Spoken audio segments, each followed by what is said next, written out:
Welcome back to Facetime. My name is John Ryan, and I have a fucking awesome guest today. His name's Frank Castillo. He won the second season of the Roast Battle show on Comedy Central. I think it came down to him and Matthew Broussard, who I'm also trying to get on the show. And fuck, dude, Frank slayed it. This was a couple years ago, but most recently, so then like about a year ago, he got passed at the store.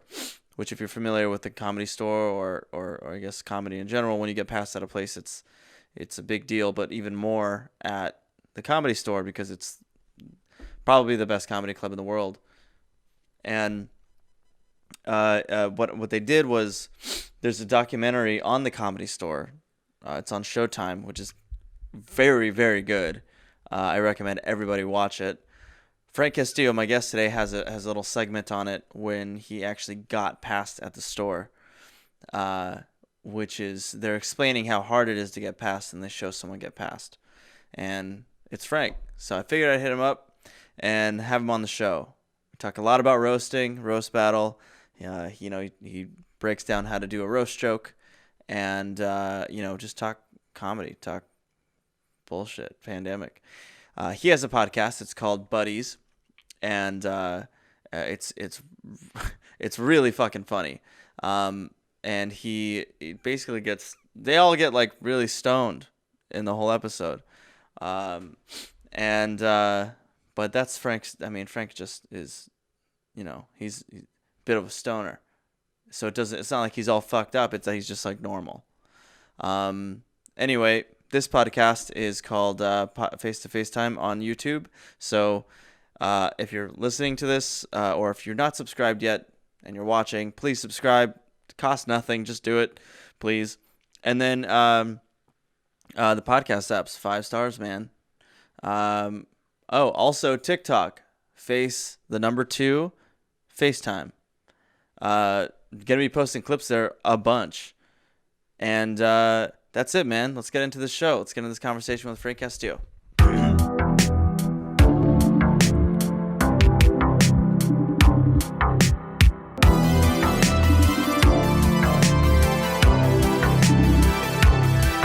What up, dog? What's up, man? Good to see you. Good to see you too. I have a question. Who am I? Like as a person, Well, or do you know who I am? Yeah, we met at the store once, right? So, yes and no. We filmed something. Okay. We filmed like 2 things together, but I can't remember the second one. Was it? It wasn't Lost and Found, was it? That rings a bell. Was it about? It was. I know. I was working with Mancetti Picks. He was doing that documentary about like rescuing dogs. I played like a guy that was searching for a pit bull to fight dog. Yeah, it was a weird part. No, that wasn't me. Okay. It was like I want to say it was with Josh Nasser. Oh, okay. It was like an anti-Trump piece, like many years, obviously that'd be like 4 years ago now. I don't know if that was me. I don't know if I did an anti-Trump thing because I love Trump. So no, I'm just kidding. I forget exactly what it was, but I'm always curious because I just hit people off of Instagram that I know we've spoke before. I mean, I know that you and I have definitely met at the store. Yeah. I was probably extremely stoned. Oh, great. Is that do you normally perform stoned? Yeah, usually I am pretty baked.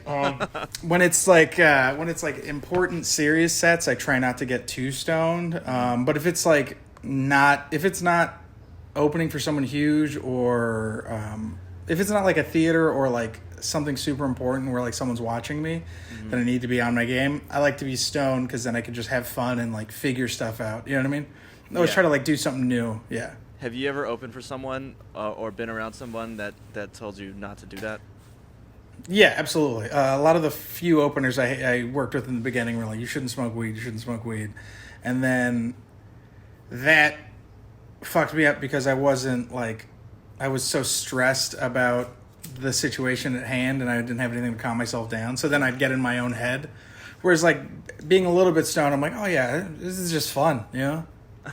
So being stoned is kind of like, you must have been smoking for like a long time. Like it's Yeah, I it's in your smoke. body to the point where your body responds very positively to it. Yes. So I started smoking when I was like 20, and I've had comics like watch me use stand up super baked, and they're like, I don't understand how you can do it super baked. I was like, yeah, man, I'm super lit right now. Jesus.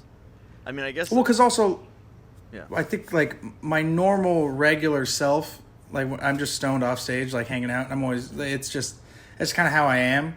So to go up on stage and still be kind of stoned, it's kind of like, well, I'm relaxed. I'm fine. Like I'm kind of like in my zone in a sort of sense. Was it like that the first time you smoked weed too?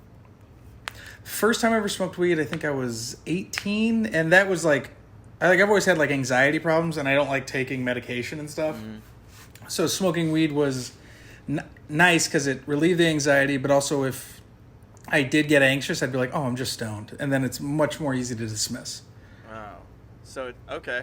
I can't smoke weed. I mean, it sounds like what weed does for you, drinking does for me. Oh, okay, yeah. I'll have one drink and I'll be like, oh, now I don't have to be anxious. I don't know, it just goes away. It's why a lot of people become alcoholics. Oh, absolutely, especially with comics and comedy. You know, when you're at like when the bar is, you know, essentially free when you're performing, and the bartenders love you and you tip well and they pour heavy.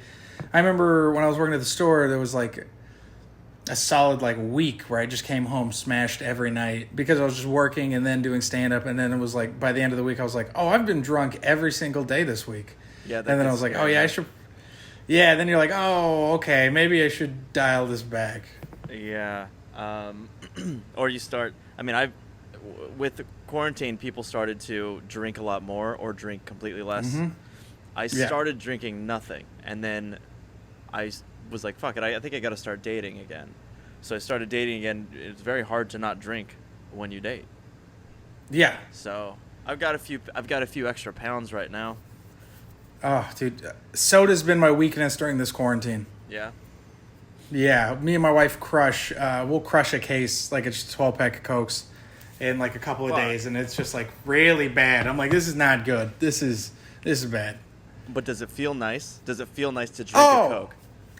Absolutely. Are you kidding me? Fuck. Is that all that fucking sugar rush? Oh my God, it's just so nice. So good.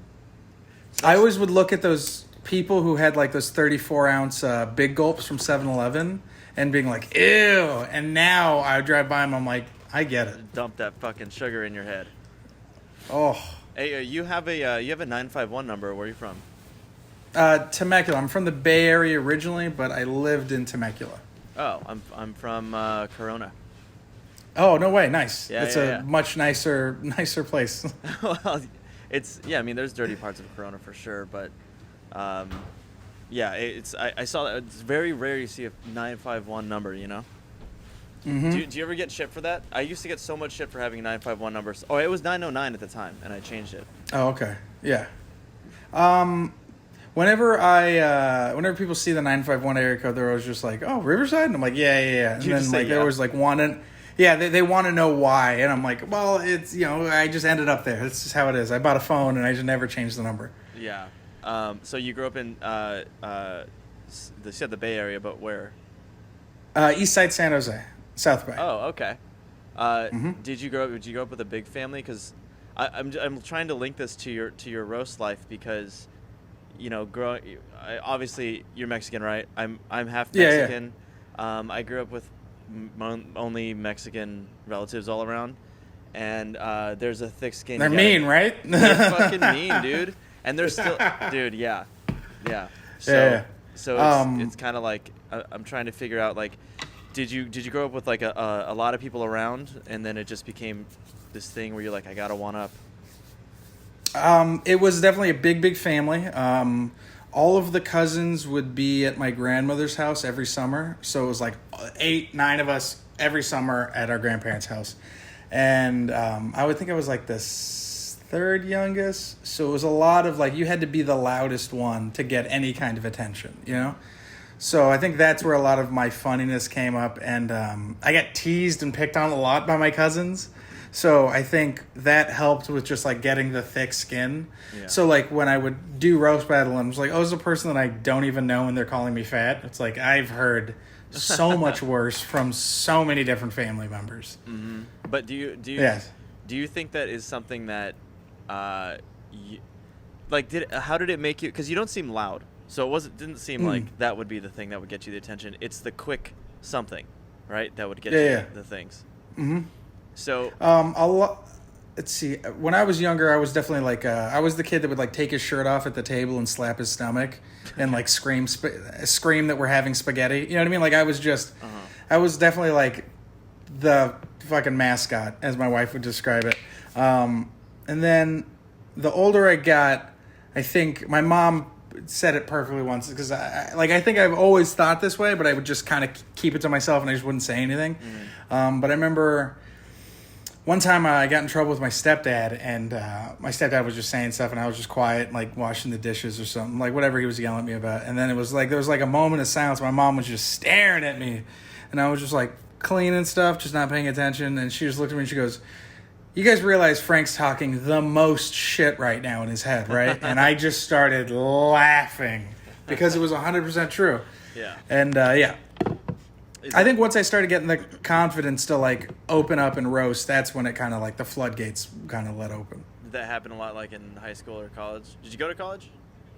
I did. I went for like a year. I was always like funny and kind of like quick, but like the roasting thing didn't happen until I got to Los Angeles and started doing it. That's when I like really realized it. It's kind of crazy because there was a bunch of different ways into comedy or a showbiz career, and then now there's like this new way where it's like stand-up. Well, it's literally just the roast. Like you can't really put it in a different box because there's so many great stand-ups that like don't do the roast or can't do the roast or wouldn't.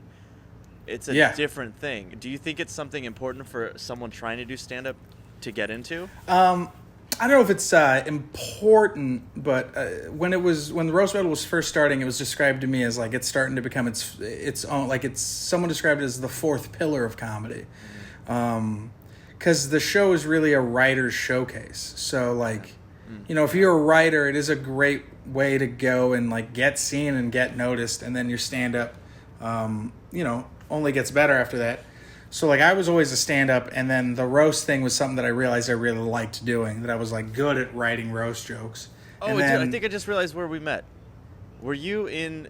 I shot a sketch for a pilot for Rel. Maybe. I don't know. I don't think Rel would book me on anything. But, yeah. Okay. Never mind. But, yeah, no... yeah, it was like, I wasn't good at stand-up at the time, so when I started doing the roasts and I got better at the roasts, that just made my stand-up better because the writing got better. And then after that, it was like, the better I got at performing on the roast battle, that also helped my stand-up get better because it was also performance. Yeah. So I think if it's not for you, then don't do it. But if it's something you're interested in and you want to get better at, then yeah, absolutely do it. Because it's led to so many jobs and like, it's definitely like I love to do stand-up now, and if they're like, you want to do it? You want to do like the roast? Absolutely, I'd do it in a heartbeat. Yeah. Writing for people, I've done that. Like people have hit me up for like roast jokes or to help them consult on their like roast they're doing, and it's like I'll do that all day. Dude, I love doing that. You know what the hardest thing to do is tell someone about the roast battle in the belly room at the Comedy Store, and try to explain how amazingly, probably one of the best shows in LA, like. Just comedy-wise, like not even comedy-wise, but just performance-wise. Like there's the energy that's insane. in the room is yeah. It's fucking crazy. Like I've tried to tell people about it. I try to show them videos. It doesn't even come close to what it feels like to be in that fucking room, man. No, not at all. Todd Glass said it perfectly when he went to come and visit. When he went and saw it, he was just like. Someone is like, what's it like? And he goes, shut the fuck up. You just got to see it. He goes, shut the fuck up. You just got to see it. He goes, don't even try to explain it. There's no words. Just shut the fuck up and go. And it was like, oh, okay. Yeah. Because that's kind of how it feels. It's like, there's really no way to explain how dope it is. And the amount of people that I've met, the people that have walked in, guest judges, it's insane. It's the only place you could go as a young comic. Yeah. I mean, there's so battle much going your on. friend, have all these jokes, and then Chappelle walks in to judge. Who's the guy that comes and takes his shirt off and like smacks his belly around? Oh, Josh Meyerowitz. Yeah. And then you got the Saudi Prince. Whoever's DJing back there, who's doing that? Coach T. Coach T. Dude, there's just so much going on. You're like, what the fuck is this? Like, even on TV, it's surprising, you know? Yeah. One of my favorite things is seeing someone who's never seen the show come for the first time. It is absolutely mind-blowing. And it, like I was saying before it cut out, was it's the only show you as a young comic can do, and then, like, Chappelle walk in and judge your battle, you know? I mean, maybe Kill Tony. But even then, it's different because Kill Tony will, like, come and, like, you know, you do, like, a minute at a time. But this is different in the sense of, like, it's so hard to get a headliner to come and watch your stand-up, you know? And be like, hey, come watch me do 5 minutes. They're like, fuck no, are you kidding me? Yeah.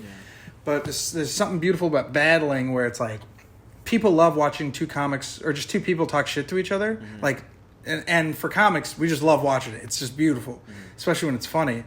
So, like, to be a big guy like Chappelle or whatever and come and watch, and you're like, oh, I'm invested in this because it's two people just talking shit. Yeah. And it's a different kind of thing where, like, a headliner will watch it and be invested in you because it's different from stand-up where it's like, it's almost like a sport, you know? You're rooting for a team. Yes, exactly. So then when you get, like, a headliner that roots for you, I've seen so many people have great shows or, like, lose by barely a margin, like just one joke, and then headliners come up to them who otherwise would never talk to them, you know what I mean? Because they're just different levels, especially when it comes to stand-up. They'd never be on the same show together. Yeah. Come and, like, give 10 minutes to this new comic and be like, yo, it was really funny, blah, blah, and it, like, really changed people's lives. What did it change for you winning? I mean, the roast battle is, like, given me everything. Like, a lot of opportunities that I've capitalized on. Like, you know, when I wanted to be a door guy. Like, I wanted to work at the Comedy Store and go through that development system because I knew how important it was. So when I first got there, I was just a comic, really bad on the open mic, and then I would do the roast battles. So I knew I wanted to get a job there, so I knew that if I battled all of the door guys, that would you know, it would cause some kind of ruckus or someone would notice, you know. Oh shit! Okay. So like I beat 3 door guys in a row, and it was like that. Stuart Thompson, Luke Schwartz. Yeah. Who was the 4th one? I think I beat Hormoz Rashidi. Like I beat like a lot like door guys that have been there for a while, and after that kind of established me more on the comedy side. So then when someone quit and they were looking for someone to hire, they hired me because they knew I wanted the job and they knew I was funny and they've seen me write. So then when the roast battle became a TV show and then I finally got it on 2nd season and I won, everyone that had been working at the store had already known me. They know I've done these roast battles. You know what I mean?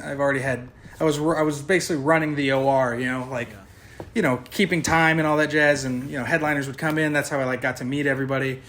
So, you know, when they see a kid that's checking IDs and, like, keeping time, and they see me, like, taking the trash out, and then they see me get the shot on TV, and then they see me win, it was kind of like everyone's point of view of me, like, elevated, you know, where, like, people were like, oh, I want to help this kid out. Like, this kid's, like, a hard worker, and, like, this kid's, like, ethics good. Like, I want to fuck with this kid. So, like, Bert took me out. Jeselnik took me out. Rogan took me out. I got to go on the podcast. Yeah. Pretty much everyone on the Comedy Store lineup started taking me out. And then Mo Amer started taking me out. So it was, like, I was getting on the road as a feature, like, 2 weeks out of the month, every month. And then sometimes I was just a full month of stand-up. So every weekend I'd be getting up about an hour and a half of time. Just constantly, like, writing and getting better and stuff. So I was working at the store and then doing all that, like, just getting up. And then when it came time for them to showcase and pass people, Adam was watching for, like, 5-6 weeks all these people that he was, like, looking at showcasing. And this is the store. This is the Comedy Store, yeah. The documentary. Yeah. So, and this is about the time they were filming. So it was, like, 6 weeks of him watching everybody. And then, in those 6 weeks, I was literally going on the road on the weekends, working, like, doing potluck on Mondays, working Tuesday, Wednesdays, leaving Thursdays to go back on the road. So for, like, 6 weeks, that whole time, I was just, like, every time I get up on stage Monday, I was just, like, ready to go because I just did a weekend of shows. Yeah. So when he finally passed me, I was, like, just on it, man. I was, like, it was the point where I was, like, getting upset that I wasn't passed because I'd been there for so long. Yeah. And I think I needed that. Like, I think he wanted to see that because my sets up to getting past, it got to the point where it was like, if the crowd was weird or they just weren't about it or they didn't like anybody, and then I went up, you could tell that the energy changed because it was like, I don't give a fuck if you guys are going to be weird. I'm just going to be funny. And if you don't laugh, then that's on you. And then it was like, you could just feel this energy and this attitude that I had. Like, I was getting off stage just looking at Adam like, what else do you want me to do? Yeah. Like, what else do I have to do? And I think he, like, I mean, it was funny because all the guys were like, yeah, I think that's what you needed. That you had to be that way because then it was just like it changed me as like a comic where it was like, you know, yeah, the nice guy and stuff, and then I was like, no man, fuck this, I want this. And then that like want and that passion really showed in my stand up, and he was like, yeah, I have to pass him. Dude, and that's another thing that I always noticed about you is because I could tell in your eyes sometimes I would say hi and you'd be like, I don't remember him, but you were always so nice. Does that get in the way sometimes? No, I was just talking to someone else about this. It costs nothing to be nice. It's free to be nice. Yeah. You know what I mean? Yeah. It's absolutely free to be nice. And, you know, don't be so nice that you get taken advantage of. But also it's like, you know, just be a nice person. We know so many, like, dog shit comics that are, you know, not that funny, but they're just assholes to people. And it's like, you know, I'd rather be the funniest not famous guy and just very nice and approachable. So besides comedy, do you have any other things you do to inspire, like a story or whatever? You know, okay. So I was up for this. I direct and edit stuff, and I was up for this like commercial agency, and they were like, we don't know where to place you. You don't have any hobbies. I was like, what are you talking about? Like, I like making films. This is what I do, and I've been doing it for a long time. And they're like, yeah, but like, if there's a spot about like motorcycles, if you were into motorcycles, we'd give it to you, but you're not. So we're gonna give it to the director that knows about motorcycles. So I was like, fuck, I need some hobbies. And like, I have other interests. I have other things I like to do. So I started getting into a bunch of other shit. And so I'm curious if that is something that would help you or does help you to just be into other shit. Like, do you golf or like what do you do? Oh, yeah. That was actually after I got off Rogan's podcast. He was like, we were just talking. He was like, you know, do you have any other hobbies? I was like, oh, man. Like, in my head, I was like, man, comedy's been like my only hobby this whole time. Yeah, and I was like, oh, fuck. And then I really thought about it, and it was like the things that I really dig and I love. Like, I really started trying to explore that, and it's like, you know, I love marijuana. I love all of that. Not just... But also not just weed, but also like the legislation. Like I've actively follow, how like each state's initiatives and how they're handling legalization. You know, medical versus decriminalization. You know, I study the traditional market. You know what I mean? Like, the non-legal side and stuff. You know, I that's like my whole wheelhouse. Like I love talking to growers and thinking about.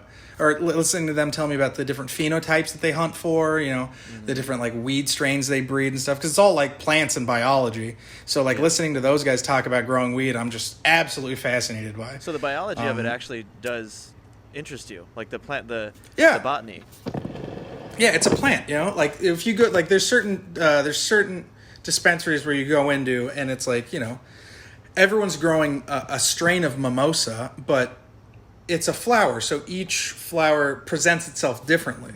So when they're growing it, you might have 3 different strains that they like. It's the same strain, but just 3 different phenotypes, so 3 different versions of this strain.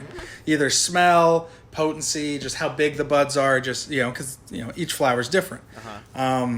So like certain dispensaries will have like mimosa, but it'll be like number 4, number 16, number 25. So each one you're buying is very different, but it's the same strain. Have you got into, have you actually started growing anything? No, but my cousin does, and we've been talking about growing. I want to get a plant and just put it on my patio and like just grow one plant, because you could do that. You can easily just, you can, they call it red solo cupping. You grow just a small plant in a red solo cup. The only thing I've ever grown is tomatoes. And I did it weird because, dude, first off, it takes like 3 months. They don't tell you that. Yeah, no. And then if you don't have a big enough pot, your tomatoes are basically like salad tomatoes, like cherry tomatoes. Yeah. And then I heard this I heard this thing from a hippie friend of mine that he said if you pee in the pot, the soil will read your urine and understand how the vitamins that you need and give the tomatoes different vitamins depending on what you're lacking. So I would pee in the tomatoes all the time, and I ended up like I had friends try them, and I didn't tell them that that's what I had been doing, and they didn't taste that great. Just surprising, right? But, that's the only thing I've ever tried to grow, and it was really cool to see it like sprout, and then you get the red thing, and you're like, holy shit, it's a fucking, what is that, a vegetable? But then, you start peeing it. I was like drunk when I was peeing in it too, so it was definitely not like, definitely not good piss, Yeah. Not that clean piss. Not that clean piss, dude. I want that clean. Yeah. Yeah. What did you say you golf, or did you just bring that up of? No, I did used to golf. In high school, I played. I was on like my high school team. Not good enough to be on like the actual team. I was just like one of the guys that was like trying to make the final cut to 6. Okay. I was like the seventh. I was like the 7th player. Right. But yeah, my dad's really big into golf. He specifically sent me to that high school so I could be on the golf team. Oh, shit. And I was just I was terrible at it, bro. I was just not an athlete. So you were JV golf? Yeah. All right. Something about JV plus golf is extra sad. Not sad, but like it seems like there'd be not enough people to even have a JV team. Oh yeah. It was literally just all of us going out and like just hitting balls. Like we were not a good team. Oh, okay. It was just like an excuse to go and golf. It was pretty great. The reason I bring up golf too is because I that was one thing that I ran towards after that agent was like, you got to get hobbies. I was like, well, I golfed all in high school, not on a team or whatever, but I golfed with friends, and it was so fun, and we would just go bring beer, and that's what it became. Golf is way more of that for everyone, Oh, absolutely. You ever go golfing and there's someone taking it seriously? Like, it's not fun anymore. Fuck that guy, dude. No. Yeah. You ever do mushrooms in golf? I've never done mushrooms, period, but I would definitely do mushrooms while golfing because that seems like, dude, when you go golfing, people don't think about this when they think about the idea of golfing who have never been. When you go, it's nothing but green all around you. And you feel like you're just in some other area for like a very brief period of time, The courses themselves are designed to be absolutely beautiful. So when you do mushrooms, it's nice to have a goal when you do mushrooms, So like they recommend you walk around in nature and stuff. So it's like golf is all walking in nature, and the only goal you have is to get the ball in the hole. So it's just like that's fun. You're fucking shrooming out, walking around looking for your ball, and then you're just in the wilderness. Like, as simple as getting a ball in the hole? Yeah. So like when you do mushrooms, they always recommend like not to like stay in your house or in your room or whatever. They say like staying in the same spot is like boring because you're like wasting the mushroom trip, Okay. So like when you do mushrooms, they say like go out and like hike, like go and like explore nature, like really. So like when I do mushrooms, I'm like, I'm gonna go walk around and I'm gonna look at some shit, So when you're golfing, the goal is to get the ball in the hole. So when you're on mushrooms, you're just like, oh, sweet, I already have a goal. I just have to walk and get this ball in the hole. So it's like you're already doing something that you would do when you were on mushrooms, which is walk around. And you have complete, like, dexterity. Your motor skills are on. Absolutely. Yeah. It's not like alcohol in the sense that, like, you're, like, it's more like visual. You know what I mean? Sometimes you feel a little funny, but, no, your faculties are still there. You're pretty good. Fuck. You might see, like, it's like this. It's like you'll walk around and you'll see like you'll just kind of like it's like everything's in high def, What, dude? What do you mean? Like it's like you're walking around and everything you're seeing is in 4K. Okay, but do you know our eyes see like 85K? I mean, you know what I mean. You get the analogy that I'm saying is like everything's heightened, where you're just like I didn't think things could get that. I didn't think things could get brighter. Like, you know what I mean? Just more vivid? Absolutely. More vivid. Okay, yeah. Okay. Yeah. I see what you're saying. Yeah. It's like going from like, 10, 20, whatever the fuck to like, you're like, oh shit, okay. You're like, I could, Yeah. So like, I was staring at a tree for like 15 minutes because I was like, "This is a fucking beautiful tree," you know.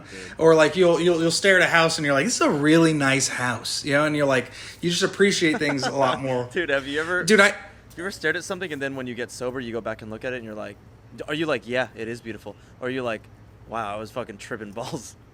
Yeah, so like a lot of the things that people make fun of is if you're on mushrooms and you walk around and you have your phone, you'll take so many pictures because everything just looks so beautiful. And then when you come back the next day and you look at the pictures, you're like, okay, I was tripping. So Yeah. it's there's similar to beer goggles. Yeah, a little bit. It's also just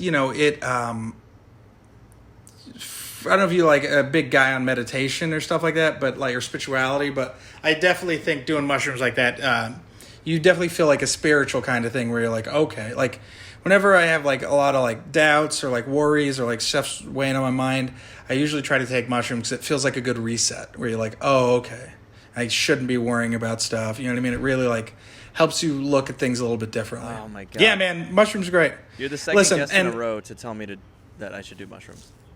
Well, you could do micro doses now because most people are like, take half an eighth, take an eighth, and that's when you're like, fucking, I can't move and I'm just tripping. But a lot of like the Silicon Valley CEOs take like 0.1, 0.2, or like 0.5 or 0.7s. Really? And really, anything above 1.5, then you're like starting to like really trip. But like a 0.3 or 0.7, you don't even see anything. You just kind of feel good, and that's like you'll get the giggles a little bit, and that's it. Love feeling good. I've microdosed LSD before. Yeah, I did it at a wedding. Listen, if you did LSD, you'll love mushrooms. But I didn't. I don't even know what it did to me. Like I was hungover. I started to drink more later. Like I put a little tiny bit, like a drop, like some drops in my mimosa, you know. So I don't know. Yeah. There were so many other external factors. I had no idea. I mean, I had a great time, but I wasn't. I guess I just need to go like 2 feet in. You know, I just need to. I need to stop dipping my toe in the water. I feel like we're gonna do mushrooms. I would love to figure it out. Yeah. I think. Yeah. You know what I'll do? I'll start microdosing, because I have somebody who has shrooms. That's like one of my best friends that lives like 2 blocks away. Yeah. All right. I mean, yeah. This is all hypothetical, obviously. For sure. Yeah, definitely. Yeah. But for all intents and purposes, this is a joke. Yeah, but do you think that they're gonna legalize it soon, like in a regulated sense? It's decriminalized right now in Oakland, so that means they could research and study it. So if you go to Oakland, you could just walk around and do mushrooms, and they won't fuck with you because they have much bigger shit to worry about. So like, yeah, no, go ahead. They make capsules now, so like they're figuring out how to like make, microdose capsules that are always consistent, and you're always getting the same trip every time. So it's almost like right now I'm drinking a single spot of whiskey. If I drink this 3 times, I'm gonna get the same feeling every time. So same thing. Yeah. It's very controlled dosage. Yes. So they're trying to make it so it's like if you take 0.7 and your trip's dope, the next time you take your 0.7, it's the same exact trip. It's not like, oh, this was stronger than the last time. Yeah, and they're also experimenting with a lot more psychedelics in Oakland. Like they're starting to try to figure out how to make it so it's like psilocybin droplets and shit. Like how you have CBD stuff. So yeah, they're really like going all out. Psilocybin that's the active ingredient in mushrooms. Oh, that's what makes you fucking have fun. Yeah. Yeah.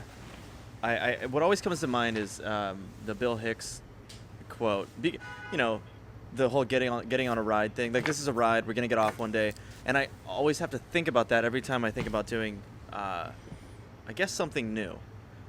Yes. Because I'm fucking terrified of new shit in my life. You know what I mean? Why do you think that is? I think it's. By the way. Yeah. That is my wife's a psychologist. She's got like her master's up, so I completely just did what she does to me to you by asking you why do you think that is? Why do you think that is? Tell me why is that? Why is that? Why do you think it is you don't take out the trash, Frank? Oh, I mean, because I worked in a restaurant for most of my life, and I took the trash out a lot. Yeah, So I'm just like, you got to catch up. is that a good excuse in the household if you told her that to be taking out the trash? Of course not. She would look at me and be like, take out the fucking trash. And I'm like, okay. I think that for me, I have attachment issues, comfort issues rather. Mm-hmm. So like when I was like, I hate moving, and it's not because I have to like move physically all the shit. It's because I have to uproot and do it again. And Yeah. and that so my first 10 years of my life I lived in this one house. It was in Riverside actually. And it was over by Tyler Mall, if you know what that is. Mm-hmm. And when I turned 10, they were like, we're going to move to a different, my dad started making a little bit more money. So, and all the kids had moved out. I was the last one. And so he was like, I think that we can afford to like get a decent house now. So when we left, I was like incredibly heartbroken, like for a long time. Like maybe this is what this all is, Yeah. being that heartbroken over that. So moving anytime has just been, if it's not like a giant upgrade personally, like for me, then I'm just like devastated. I guess, I don't know. So, I mean, I moved to New York recently. Oh, not recently, like a year ago. And it's been pretty fucking hard, dude. This has been the hardest. Like I'm away from family. I'm away from all my friends. Yeah. One of my friends just moved here though. That's the guy who like has shrooms 2 blocks away. Air quotes for the listeners. Yeah. But yeah, I do you have any shit like that? Like what is it like living with somebody who knows so much about the mind that It's very weird being held emotionally responsible for all of your actions. My family's extremely Mexican, so I mean, I don't know if you know, Mexicans not very, believing in mental health or anything like that. They see it as a sign of weakness. I get made fun of a lot for going to therapy. Yeah, when in reality it's like, we all need to fucking go to therapy. You know what I mean? It's like therapy is also just talking to someone, and not letting, like, let's put it this way. My dad won't tell me anything that's happening with him health-wise. Like, I always find out, like, when he's in the hospital. And he's like, well, I don't want to, like, get you to worry or something. I'm like, we're fucking in, like, well, now we're here. You know what I mean? Like, what are you fucking talking about? And that's all from his dad, because his dad didn't want to be a burden on anybody. You know what I mean? But where do you think that goes back to in, like, the Mexican, upbringing, going back generations? Like, that has definitely been instilled from generations ago, because, therapy, like we were saying, is essential, but for some reason, Mexican families like mine and sounds like yours just aren't down with it. It's kind of like a condescending, so how's your therapy? Yeah, it's a sign of it's definitely, they see it as a sign of weakness. Why? You know what I mean? You got to be like, I think it's like the warrior mentality is how my mom describes it. She was like, it's like we can't ever be weak. You know what I mean? That's white people shit, as she calls it. Mm-hmm. She's like, we can't be weak. We're not like that. Like none of us, blah blah. And it's like, no. You just because you say that doesn't mean none of it exists. Yeah. And what I mean, just because you disregard, you know what I mean? Like, Mom, there's a reason. Like certain things upset you, and then like you react a certain way. Like, you know what I mean? These are patterns in how you have that you react through behavior. Like me and my mom. My mom lost her mom very young, and when she was like a teenager and stuff. So like, whenever we talk, she's always just like, she's like, that didn't affect me at all, blah, blah. I'm like, are you kidding me? I was like, you lost your mom. Like, that absolutely affected you in some way. Yeah. And I was like, you may not acknowledge it or think it. And she's like, no. I was like, you have such anger. You know what I mean? Like, I could see it. You have, like, you have that anger in you. I was like, you don't think that's from something? And she was just like, oh, now that I'm older and now that I have my wife and, like, the more I talk to them about just, the things that I've learned, it's definitely interesting to see them start to come to terms with just kind of like everything that's going on, especially when it comes to mental health and like their problems from back in the day, their regrets or stuff like that, What have you discussed? First off, do you think you're gonna have kids like in this life? I want kids, but I don't think I'm gonna have kids anytime soon, just because like I love comedy. You know what I mean? Yeah. Like if I was, I also know that if I had a kid, I wouldn't quit. I would want to quit comedy, and that's why like I can't have a kid. Like I would take a break and raise it, because I want to be a dad, and you can still just stand up at night and shit. But like if I want to be a dad, like if I have a kid, I'm gonna be a dad. Yeah, Right. I'm gonna be there all the time. Damn. Do you think that something else career-wise would somewhat take over, like acting or writing, something that you can be a little bit more present for? Because comedy got to go up every night, basically, and you got to tour. Yeah, so that for me it would be like, say everything goes back to normal and I have a kid, I would definitely be the stay-at-home dad who would raise the kid during the day and stuff, and then at night I would do my sets, and I probably wouldn't tour as much. I would just be in Los Angeles doing sets around town until the point where it's like, okay, they're old enough that I can go tour and all this jazz. Mm-hmm. Yeah. Because I know if I... Yeah. I know if I had a kid before I did stand-up, I would have been a deadbeat dad, and I would have had so much resentment towards my kids. Like, I made a joke about it with my friends a while ago, but I was like, I'd be like, congrats on that game-winning touchdown, but I couldn't be there because I got to go do 5 minutes in Brea. Yeah. Yeah, but that was like another thing that they brought up, or Joe Rogan brought up on when we were on the show, that you were just doing shitty shows, and it was like inspiring to him. Is that something that somehow inspires you too? Because you can see, like, I know this is shitty, but I know that this is, you just have to go through it. Yeah, absolutely. It was like, especially at that time, I was opening up for a headliner that was not the nicest. And just after a weekend of just like, it was just a bad trip. He was like yelling at me about stuff. And I was just kind of like, oh, I never have to open for you again. Like, I don't need this job. Like, I can easily work more at my other 2 jobs and stay in LA. Maybe. I'll tell you about it afterwards. But it was just kind of like, it was just funny because everything that he said to me ended up coming true. So he was just like, or my bad, everything he said to me didn't come true. The opposite happened. Okay. So we got into it, and he was like, Roast Battle's never going to be a TV show. You're never going to be on it. You're never going to be on Rogan. You know what I mean? You're never going to get past all this stuff. He's just being a huge dick. And then literally all these things. Literally every single one of those things happened. And he's the first person to congratulate me anytime on whenever I post about it. So it's like no hard feelings. People can kiss your ass. Oh, absolutely. I have a huge chip on my shoulder, and but yeah. So at that time, I was doing this thing called Monday Mic Runs, where it was like, at the time, it was like I worked at Starbucks during the morning, and then I worked at the Comedy Store at night, so I had no time to do anything, because I needed to make money to live. So Mondays, I found out, was the best days to do stand-up in LA at the time. So I would do about, the most I did, I think, was 9 mics in a night, but I would do average 7 to 8. And I would go and I would sign up. I would drive to one mic, sign up, drive to the next, sign up, drive to the next, sign up, and then double back to the first one, and then get up. Yeah. That's so fucked and up, I think man. It's less about city shows, and it was like, I just wanted to get better at stand-up. Every time I was on stage, I knew I was getting a little bit better. And, it was funny that Rogan was like, you do a lot of, like, shitty shows, and it's just like, man, I'm just down to do shows. Yeah, but everyone does shitty shows. That's not even... Yeah. And everyone does shitty projects. Me directing stuff. Like, I've done shitty... I've shot people's Kickstarter video that they didn't even believe in the product, Yeah.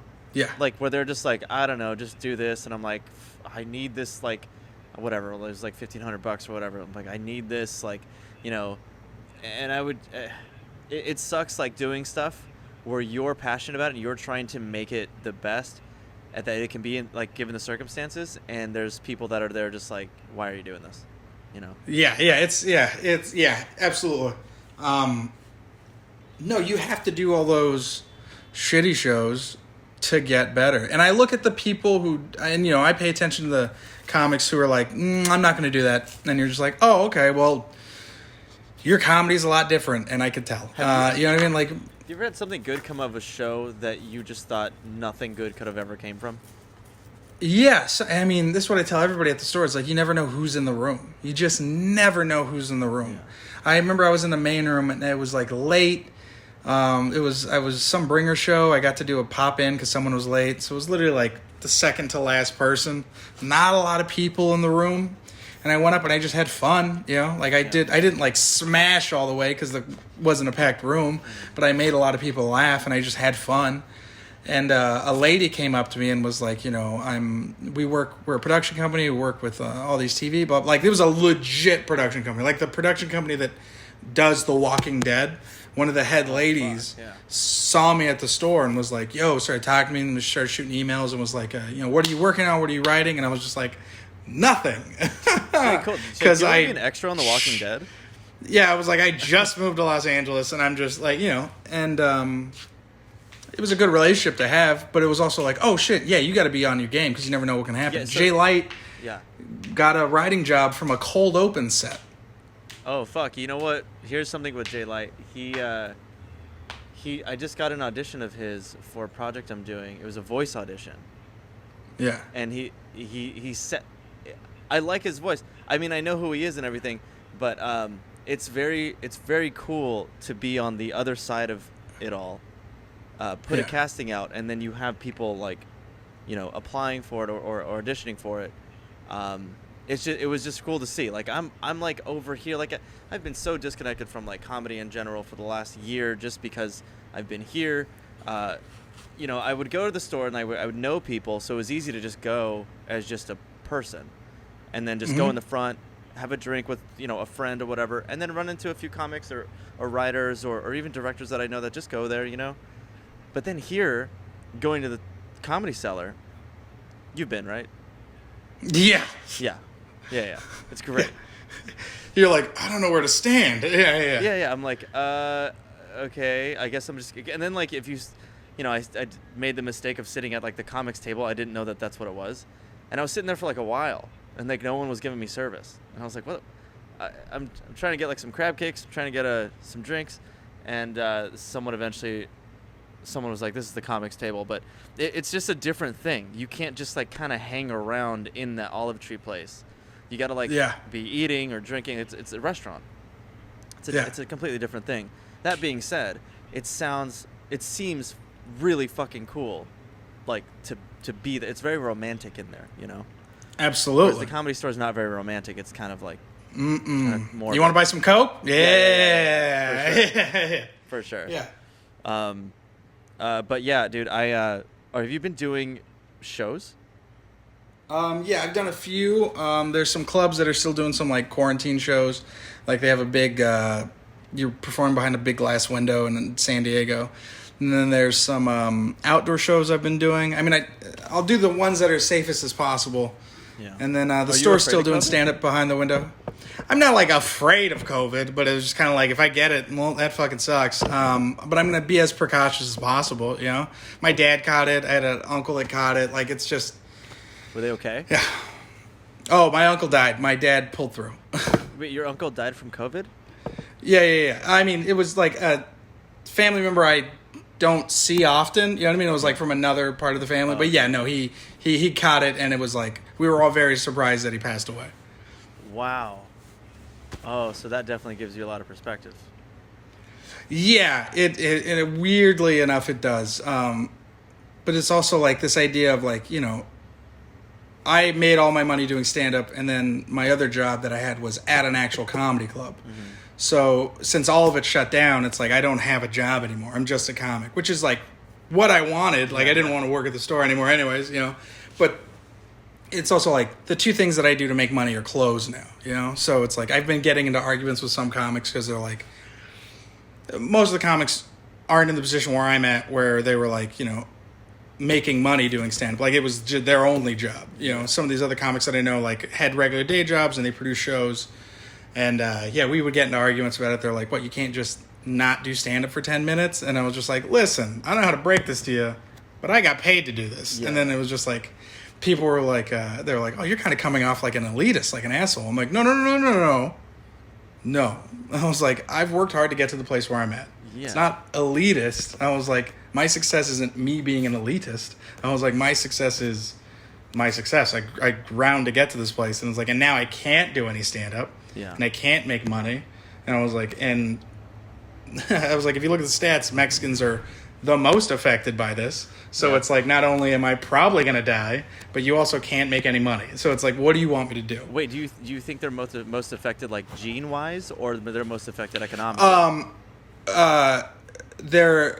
the reason they're most affected is, I think, because of economics and because of the culture of Mexicans, where it's like if one of us gets it, we live in a big, most like culturally, we're supposed to be taking care of our family members. So a lot of the Mexican households are big families with their grandparents already in the house.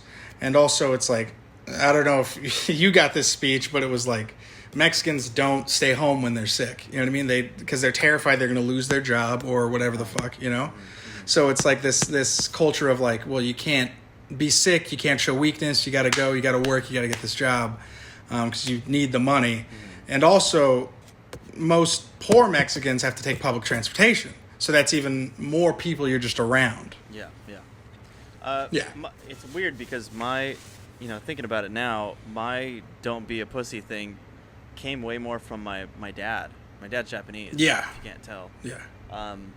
And he was just like, I mean, his mental, he's also a conservative, weirdly enough. But I told him, I asked him about Corona. He's like, this is ridiculous. Why were we wearing masks and whatever? And I was like, because Dad, like you're older. Like, what if you get it? Like, you could die. He's like, I'm not gonna die. I'm gonna beat it. I'm like, you can't say that. Like, you can say that, but that doesn't mean that that's what's gonna happen. Like, yeah. He's like, it doesn't matter. I'll just beat it. It's not a problem. Like, because he's a cancer survivor and he is very like mentally. He's like, dude, I'll beat it. It's fine. But I'm like, he's like, bro. Yeah. It's so funny. Yeah. So he's, I don't know. That being said, it's like, it is inspirational. It's like, okay, cool. Yeah. Like, it's cool that you think you're that dope. For sure, it's cool. I mean, he is 1-0 in diseases that have tried to take him out. That's true, man. And pretty tough one. He had colon cancer. Jesus fucking pretty Christ. Fucked up one, yeah. So, but yeah, he beat it a while ago, and I mean, it's just kind of weird because the other thing is with COVID is like you can't guarantee that in that time before you were symptomatic that you didn't give it to somebody and kill them. And I don't know, it's all I don't know, I'm getting bummed out talking. We could talk about something else. No, I actually thoroughly enjoy the idea of me killing someone by sneezing. And it is absolutely, it was kind of like, listen, I'm like a fucking Ted Bundy over here, just shaking hands. Do you think you could kill someone by farting COVID out of your ass? No, but if I could, I would tell everybody. Like if someone was like, super spreader and it was like 15 people dead and it was like, I did it with my butt. You know what I mean? I'd be like, yeah. I farted. I killed a lot of people. Oh man, that would be great. Just go clear a room with COVID fart. Yeah, it's hard to joke about it because I have a joke about my dad getting COVID, and it was like, I said, my dad beating COVID's like the 2020 version of my dad beating up your dad. Oh, okay, yeah. Yeah, and I was like, and then I was like, some people don't like that joke because they're like, my dad died of COVID. And I'm like, oh shit, my dad definitely could have beaten up your dad. Oh, that's perfect. Yeah, and I've done it a few times, and it gets a good pop, and then the other times people are like, no, and I'm like, what do you fucking... So you're saying, like, it's hard to joke about COVID when you're doing a live show at the moment? Yeah, because some people were like, hey, that's serious. I was like, yeah, man, of course it's serious, but it's also like, we're fucking, it's the apocalypse. God damn, dude, I lately have been, there's, in the beginning of quarantine especially, I was, bummed. So many people, everyone was just bummed. But I remember turning on I actually turned on it was the roast battle. I think that it was a day that I just realized, holy shit, I just needed to laugh. That's all it was. I just needed to laugh about something. And I love dare I call it shock comedy, but the roast battle, it's just shit that you can't really hear anywhere, Like Yeah, the beauty of the roast battle was, I think Moses said it best, was that it's, when you have two comics agreeing to roast each other, it's consensual, People like it when people talk shit to each other. So to have two comics agree, they're like, hey, this is all for fun. Whatever he's going to say, I'm not going to get offended. Whatever they're going to say, I'm not going to get offended. It's hard to be an audience member and be offended at what they're saying because they've already agreed to it. You know what I mean? Right. So if I'm like, I don't like what he said, then it's like, well, pick what offensive thing that you didn't like. You know what I mean? Like, how are you more offended at this than you are at any of the crazy? Like, we just had a fucking dude, do a backflip while wearing a swastika outfit. Like, it's Like what exactly are you offended at? And also, if someone's as an audience member is watching it and is offended on someone on behalf of the battler, it's like, well, now you're just injecting your bullshit into what we're doing. Yeah, because and they're it's not just offended fun, at all. Yeah. And the other big thing about it is the beauty about roast battle is it proves that you can make a joke about anything, but also as long as it's funny. If the joke's low-hanging fruit, if it's hacky, if it's terrible, they won't laugh, and you just said something dumb and kind of racist. But even if it's like a very funny racist joke, even if it's more racist than it is, it's got to be more funny than it is racist. Because it's more racist than it is funny, people aren't going to be about it. But I mean, I've seen two black comics go up to each other and say some of the most horrendous shit to each other, and it was like, wow. And it was just so funny. I mean, I watched Waka Flocka Flame fucking watch two disabled comics, like no legs, either, like both wheelchair bound, roast each other, and he was like mouth open. He just didn't know he did know what to do. He was like laughing, but he just didn't know what to do, because like one of them's got cerebral palsy, the other person got their legs cut off from a bad bus accident, and what was it? Someone, one of the jokes they had against the girl who lost her legs was, it was something about her being a lost cow, or no, her being a dumb cow because she lost her calves. Oh yeah, that's great. Who did that? Yeah, it was just, bro, it was just something like that, and I was just like, holy shit. And it was just like, you could literally just, people were just like, hands on their heads, like, dude, I don't know what to do. Because it was just, and back and forth, they were like, bro. There was a girl who, maybe it was the same girl that was in this roast. Danielle Perez. It was Danielle Perez. Okay, and Tony Hinchcliffe had one of my favorite things I've heard of the roast battle, where she was losing, and he was one of the, the judges. Yeah, He's like, well, she's finally going to know what it feels like to have defeat. Yeah. Fuck. Absolutely. Fuck. Bro. Oh, There's so another good. one. There was a great one. She was like getting Greg, or no, she was getting, who was it? It wasn't Greg. It was Joe Urell. She was just nailing Joe Urell, and Joe goes, well, at least I can still get swept off my feet. Bro, it was like brutal shit. Man. Do you think that they'll do? Dude, roast? Do you think they'll do roast battle, like COVID roast battle, like outdoors or something like that? God, that's got to go down. We're already doing the live stream that we do every Tuesday, or like Fridays too. And like once the health department lets the store do outside shows, 'cause that's the biggest problem they're having is the health department's just like, nah. Yet Saddle Ranch is fucking super packed with TikTok stars shooting videos inside of each other. It is absolutely insane. But not like outdoors. Like we got rooftop parties out here, or not rooftop parties, but we got rooftop shows over here. Yeah. Well, the second they do the outside, they're gonna do roast battle and stuff. But I mean, aside from, do you think it has to be at the store then? I mean, yeah, absolutely. Like, 'cause we did it at a podcast studio for a little bit. And now that the store's opening back up and they're doing like podcasts and like stuff behind the window, they were letting us live stream it in the belly room. So it was just like, judges, two battlers, skeleton crew. Yeah. But man, it would be nice to have an audience again. I know. I hate, this is just my prediction, is that there's going to be a spike for winter, but it's not going to be big enough to shut things down at all. And we're just going to have to deal with it. Yeah. It's not going to be enough of a spike to shut down the economy again. Tell me about the roast battle, not the roast battle, but the Comedy Store documentary, because it's really, like, I don't know if you understand how historical it is that you're in that as the guy who got passed in the fucking show.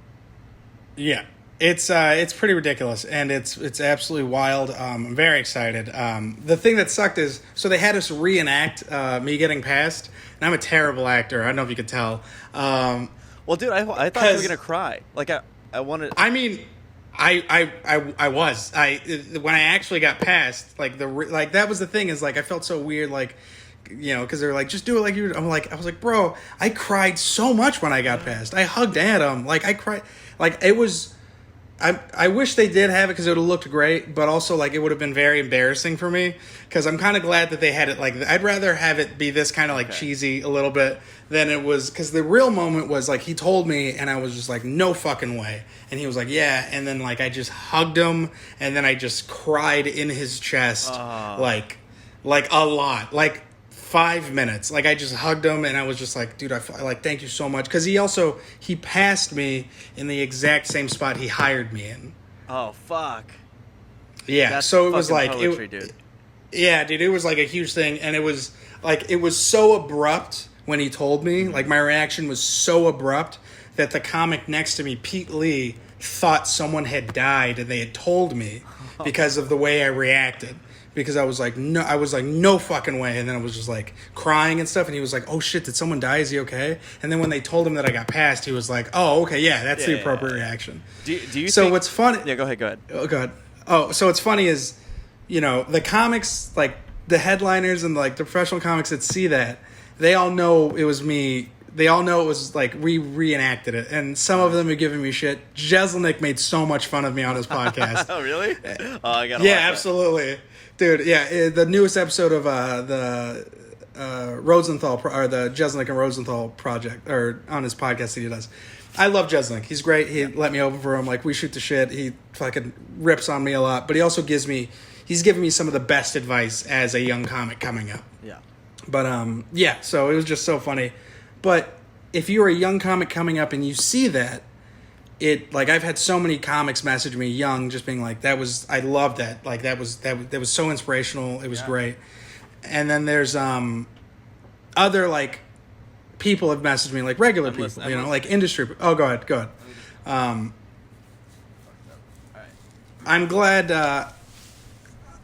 it came out the way it did because it's definitely like I think the industry that is watching it. I'm definitely going to be like remembered, you know, because the first time they ever saw me, especially when I go into meetings and stuff, like when I won Roast Battle, everybody that was pretty much in the industry at the time was there watching. Yeah. Because it was in Los Angeles, it was at the House of Blues, right across from the store. It was like the Super Bowl, you know. Yeah. Everyone from all the festivals were there. Like everybody that like makes decision in comedy was there watching. Mm-hmm. So the first time they see me, like my debut, is winning this tournament, and then they knew me as this guy that worked at the store. So then, you know, a few years pass by, and then the next time they see me is on Showtime getting passed. Mm-hmm. So they're like, where's this kid been, blah, blah, blah. And it's like, oh, this kid's just been working really hard, opening for everybody, and now he's getting passed. And then it's just like, so, you know, I just think it looks really good, especially as a story, you know? Yeah. The documentary, first off, is pretty fucking crazy. Like... Yeah, I really dig it. It's weird because I mean, I didn't know all that history. I didn't know about the strike, dude. I had dreams about that documentary after the 2 episodes that I saw, because there's only 2 out right now. And it's like it's just strange to see all that history it's gone through and then go there like it's just a place. Like people just go there because they think it's just like a comedy club and haha cool fun, dude.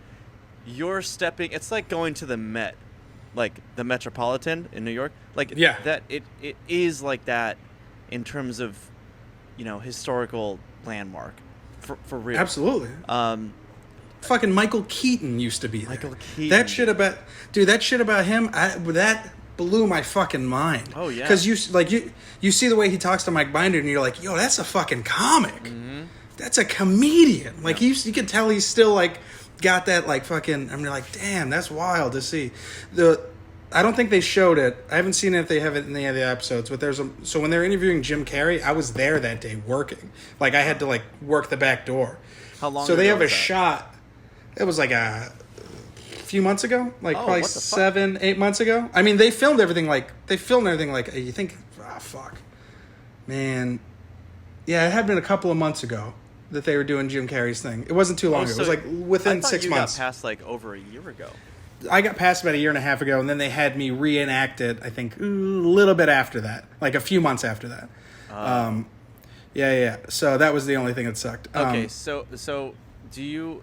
I'm just very curious, because now, do you think it's being passed at the Comedy Store, do you think that it's probably harder for someone in general to get past at the Comedy Store than get into Harvard?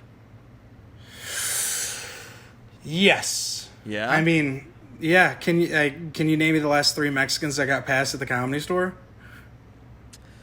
I mean, I don't know like the pass list and stuff, but I could say like, Jesus, did he get passed? All right, so there's one. But is he recent? Yeah, he got passed like 3-4 years ago. Okay, well, that's So a while if ago. you look at exactly, so if you look at the generational, like, if you look at the Mexicans that have been gotten passed at the store, I think it's like me, Jesus Trejo, Felipe Esparza. I think it's like Johnny Sanchez, like Carlos Mencia, and then after that it goes fucking Freddie Prinze, like, you know, all these people. So really? yeah, man. So you look at like the years. Wow. So it's like it's very hard, you know. George Lopez? He was like already established and then got, you know what I mean? Oh, okay. Oh, gotcha. So it's like, yeah.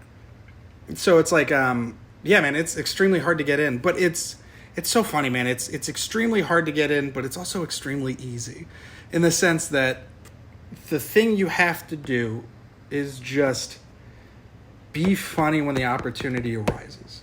Whenever everyone gets a shot at the store, I don't know how it is. Like, your shot will show up in one way or another, and then it's like your job to like capitalize on the opportunity. You know, every opportunity I got, I capitalized on. You know, and people say it's like luck and stuff, but you know, I think luck is something you've just always prepared for, and then finally capitalizing it. Well, I mean, You know? you kind of just said what the formula to luck is like, I don't know who said this, but it's preparation meets opportunity equals success. Like if had you had an entire TV show written that was fucking awesome, and then that Walking Dead lady came up to you after that show, you could have had a fucking show within that year. You know Absolutely. what I mean? But you know what that would have led? You know what would have happened after that? I wouldn't have been able to do any of the stand-up stuff. And that's the crazy thing too, is like there's been so many times where like I've been this close to getting writing jobs in New York, you know, like the offer was on the table, you know, I'm on my final interview, you know, and I'm like talking to Rogan and I'm like, you know, do I really want to move to New York and do this writing job, you know? Like it'd be great money, I'd, you know, come back in a year, whatever the fuck, could lead to more writing jobs, more stand-up in New York and stuff. And he's like, you know, maybe, you know, he's like, it's real easy to get stuck in that, you know, that money's so good. For it? Comedy Knockout, and then I almost got the Robin Thede job, but they didn't. I don't know. They just didn't get me. Do you think that? Are you gonna write for the roast now? I have a weird relationship with the roast now, because you know I won, and then I filled out packets to try to get in the writers' room, and they just were like, "Nah, you're just not good." They weren't like, "Nah, you're not good," but it was like, "Sorry, you know, we booked. You know, we already got our writers. Maybe next year." And it's just kind of like, I have the trophy. You know what I mean? Like, so after like 2 years of that, it really like fucking upset me. Like, it kind of got to me. And then you see who gets in the writer's room, and you're just like, you know, it's hard to not have that bitterness. And I caught myself starting to get that way, and I was like, oh, you know what? Maybe me being in this writer's room is not what I need or what I really want, you know? So then I just started focusing on stand-up. And it ended up being... Mike Lawrence won the first one, right? So yeah, he went on to write for some shows. I think he's writing for The Soup now. Jade told me. Yeah. And did that lead to anything besides the roast, writing-wise? Let's see. I mean, that was the thing, is only the roast writing job. Like, the roasts, I've never been in a writer's room for. But I've gotten so many jokes on the roasts by sending them to people or ghostwriting for people and stuff. Oh, really? I mean, that's how I got in, was like, when I was just a door guy doing the roast battle, like, I would bug Ross and bug these other comics, and I would just send them jokes. And then for the Bieber roast, the top 10 jokes that they put out for the roast, 3 of them were mine. So it was like I was getting jokes in before I was even writing, and I was just sending that shit in for free. So then when I won and then didn't get offered the writing job, I took that shit personally. So then when, like, other people hit me up to be like, hey, do you want to send jokes in? I was like, so I'm good enough to send jokes in for free, but I'm not good enough to get paid for it. And then it was like, I kind of like thought about it and was like, and at that time I think I was opening up for Rogan and like, you know, I had the trophy and shit and I still had a bunch of money and I was like, you know what? Fuck it. I just got to this point where I was like, I can make more money writing for other people and consulting and stuff. Like the writing job is really just a badge of honor for me, you know? And then it got to the point where I was like, you know what? If they ask me to be on it now my goal is like, I want to be on it. I want to be on the roast. And if you don't put me on it, then it's like, all right, fine. Like I'm not going to write for it. I'm not going to do anything until I'm on it, you know? What is the road to being on the dais look like for you? A special? I have no idea. Some TV spots. I guess TV spots, but it's also like, you know, it's so funny to see how like far away Comedy Central has gone, because it's like, you know, if you think about it, like Comedy Central, like building me up to do more roast stuff would have been like the smartest move for them. You know what I mean? Because one, Mexican, two, won the thing, three, all these people are already saying my name and I open up, you know? Yeah. And it's so funny because anytime I've like been in that situation, it's always just been like, well, you know, he's not that big yet. And then it's just like, well, I'm just going to keep getting bigger until eventually you guys are like, all right, now we'll fuck with him. And then it's like, well, no, I'm not going to fuck with you. Well, so you have a podcast with your, it's called Buddies. Yeah, my boy JP. We go through weed and we talk about all the legislation. We mostly interview comics and people from the weed industry.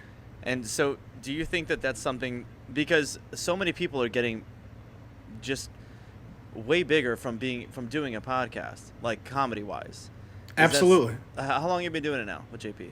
So we've done it for about 3.5 months now. We went from my living room. Now we're in a mansion in Beverly Hills working with High Rise TV, which is a weed branding company.